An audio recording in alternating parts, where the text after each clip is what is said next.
Donc eh bien salut à tous et bienvenue dans cette nouvelle vidéo où je vais vous parler de mon voyage Harry Potter à Londres. Alors je n'ai pas fait que des activités Harry Potter, de base j'avais juste prévu d'aller au studio Harry Potter et aller voir la boutique 9 3/4 à King's Cross. Mais une fois que vous êtes dans Londres, c'est impossible de ne pas aller voir tous les lieux de tournage ainsi que les musées, les boutiques en rapport avec le monde d'Harry Potter. Harry Potter là-bas c'est vraiment une culture, on voit plein de choses en rapport avec Harry Potter, rien que les boutiques de souvenirs, chaque boutique de souvenirs avait au moins un objet Harry Potter, donc c'était vraiment fou. Dans cette vidéo je vais vous présenter toutes les activités en rapport avec le monde de Harry Potter que j'ai pu effectuer à Londres dans un ordre chronologique, allez c'est parti.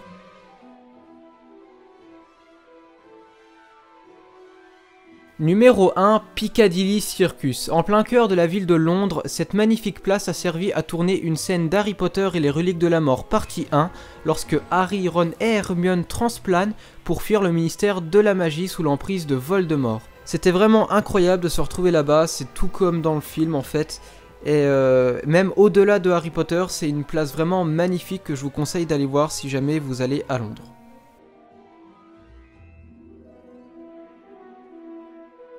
Numéro 2, la gare de St Pancras.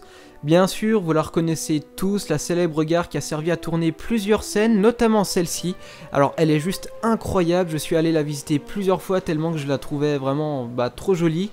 Très impressionnante surtout, elle est énorme, même l'intérieur est magnifique. Alors pour le coup, là on se croirait vraiment dans Harry Potter. La première fois que j'y suis allé, j'ai vraiment été très impressionné d'être dans cette gare en fait.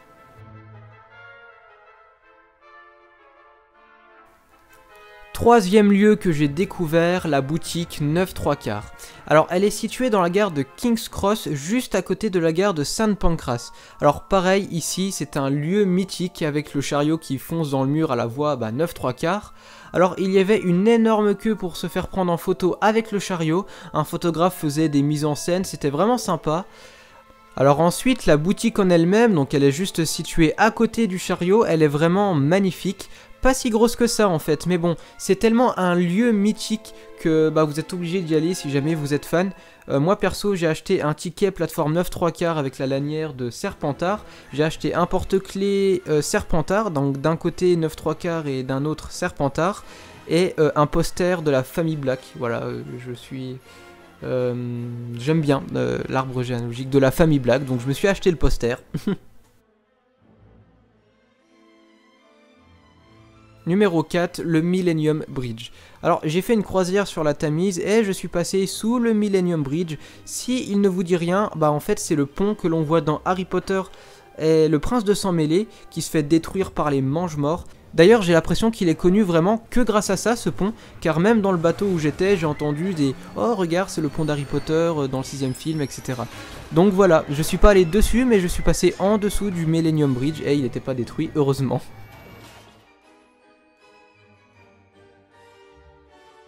Numéro 5, les studios Harry Potter. Alors là, énormément de choses à dire. Déjà, je peux vous dire que c'était juste incroyable. J'avais pris une entrée avec le départ en bus depuis Baker Street à Londres, car les studios sont à 1 heure de route environ du centre de Londres.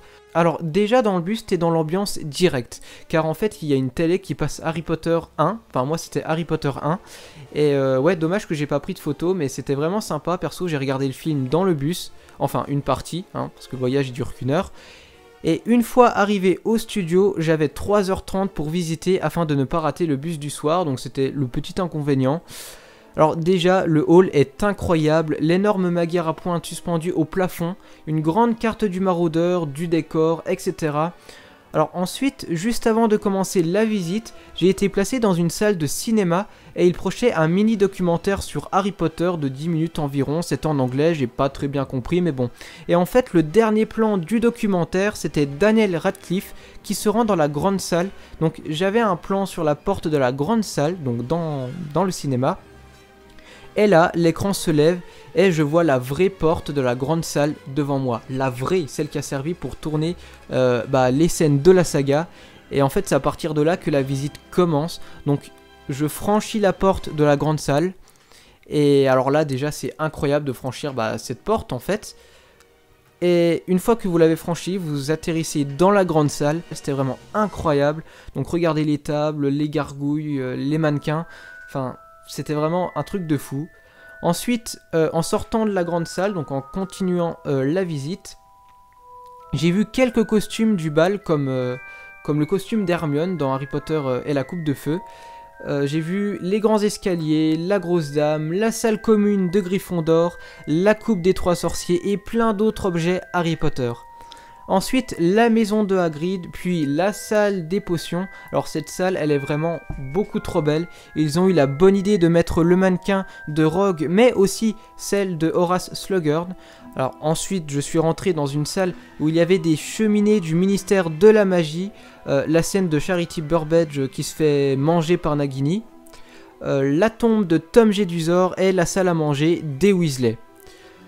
La forêt interdite. Ensuite, c'était vraiment pas mal. Il y avait de la fumée au sol. Il y avait un peu de lumière. J'étais pas mal dans l'ambiance. Enfin, on était tous pas mal dans l'ambiance forêt interdite. Et donc, les araignées étaient là. Buck était là aussi. Après la forêt interdite, tout le monde en fait, on s'est tous retrouvés à King's Cross, un faux King's Cross avec le Poudlard Express. Je suis monté dedans. Et en fait, dans chaque cabine du Poudlard Express, ils ont reconstitué une scène de la saga propre au Poudlard Express. Donc c'était vraiment très bien pensé de leur part. Alors ensuite, vous arrivez dans une salle où il n'y a que des stands pour se restaurer. D'ailleurs, j'ai pu goûter une bière au beurre, c'était vraiment excellent. L'espèce de texture au beurre qu'ils mettent par-dessus, c'était vraiment délicieux. Ensuite, vous arrivez à l'extérieur. Donc vous avez une partie de la visite qui se trouve à l'extérieur. Donc là, il y a le Magicobus, la maison des Dursley, il y avait également la moto de Sirius et la Ford Anglia, donc la voiture du père de Ron.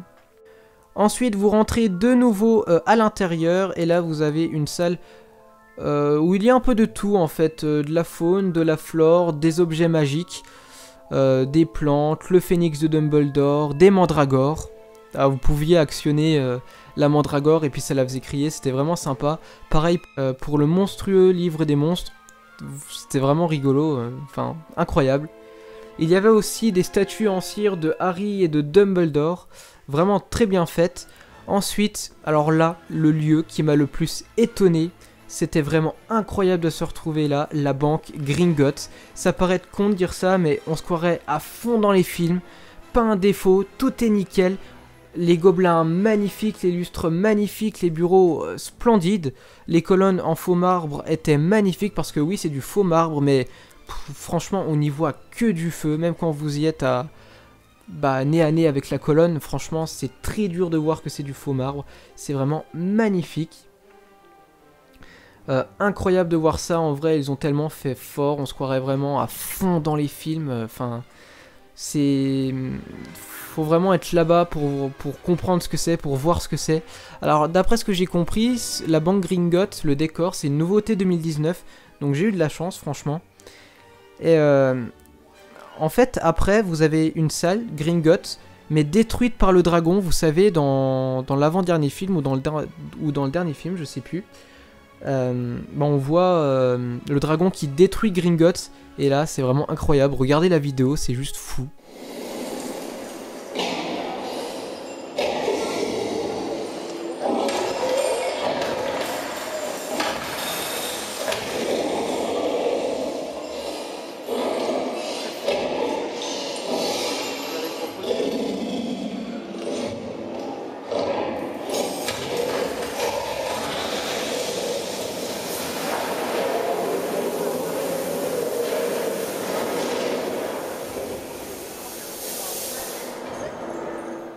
Franchement, de toute la visite, Gringotts, c'est ce qui m'a le plus surpris, le plus impressionné. C'est vraiment incroyable. Ensuite, nous sommes arrivés donc au chemin de traverse. Donc chemin de traverse, quoi dire, classique finalement, Ollivander, la boutique des Weasley. Puis la fin de la tournée est marquée par cette énorme maquette de Poudlard que vous connaissez sûrement, elle est pas mal connue.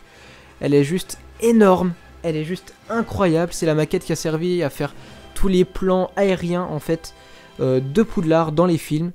Manque de chance, j'avais plus que 10 minutes même pas pour visiter la boutique à la sortie, car je vais prendre le bus. C'est pour ça, franchement, 1 heure de plus, ça aurait pas été trop en fait. Donc bon, dans la précipitation, j'ai quand même acheté ceci, histoire d'avoir un souvenir des studios. En fait, c'est une carte avec Have You Seen This Wizard, avec la Sirius Black qui est en relief. Enfin, vous connaissez tous ce genre de carte. Donc voilà, c'est mon souvenir des studios Harry Potter. Et globalement, les studios, c'était juste incroyable.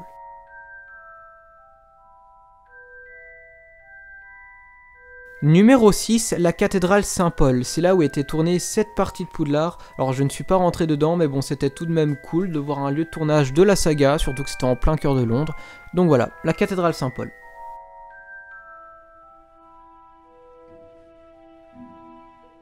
Numéro 7, House of Minalima. Alors c'est assez connu des fans je pense, car en fait c'est un mini musée, enfin un mini, oui on peut le dire, c'est un mini musée sur 4 étages qui regroupe des œuvres magiques créées par les designers de la saga. Les œuvres sont même à vendre à des prix exorbitants, genre 1000 livres le tableau. La boutique en elle-même est vraiment magnifique, même les escaliers sont décorés, c'est vraiment beaucoup trop beau, et c'est vraiment un endroit à visiter si jamais vous êtes fan de la saga.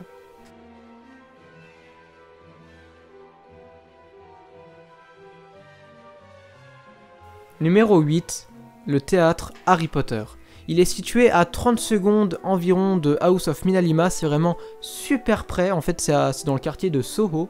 Et donc je ne suis pas allé voir la scène, mais le bâtiment est juste magnifique, c'était aussi fou de se retrouver là-bas. Voilà.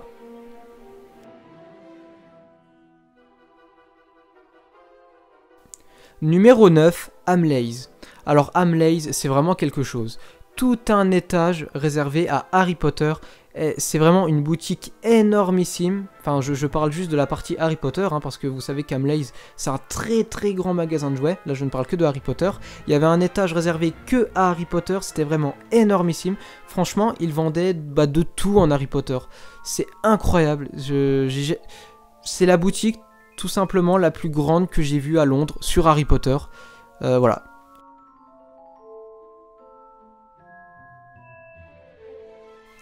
Numéro 10 et dernier lieu, House of Spell. Alors là aussi c'est vraiment quelque chose, c'est une boutique Harry Potter très grande, un peu comme Hamleys. Je pense qu'elle est quand même un petit peu moins grande que Hamleys. Tout le rez-de-chaussée en fait c'est que du Harry Potter, et l'étage qui est pas bien grand, c'est du Game of Thrones si je me trompe pas. Il me semble que c'était ça. Mais vraiment le rez-de-chaussée est que du Harry Potter, et comparé à Hamleys, le décor est vraiment magnifique. Ils ont mis de la brique comme partout dans Londres, mais là dans la boutique c'était vraiment de la brique. Il y avait une pancarte plateforme 9 3/4, c'était vraiment pas mal. Elle était vraiment bien cette boutique. Voilà. De toute façon, des boutiques Harry Potter dans Londres, j'ai pu comprendre qu'il y en avait plusieurs. Apparemment il y en avait encore une autre. J'ai pas eu le temps d'y aller. Voilà. Après, j'ai envie de dire, chaque boutique Harry Potter se ressemble. Ils vendent plus ou moins les mêmes choses, c'est-à-dire du noble collection et puis des produits officiels en fait. Voilà. Donc House of Spell aussi, si vous vous rendez à Londres, c'est en plein cœur de la ville, du centre-ville. Donc n'hésitez pas à aller y faire un tour si jamais vous cherchez quelque chose ou vous voulez juste visiter.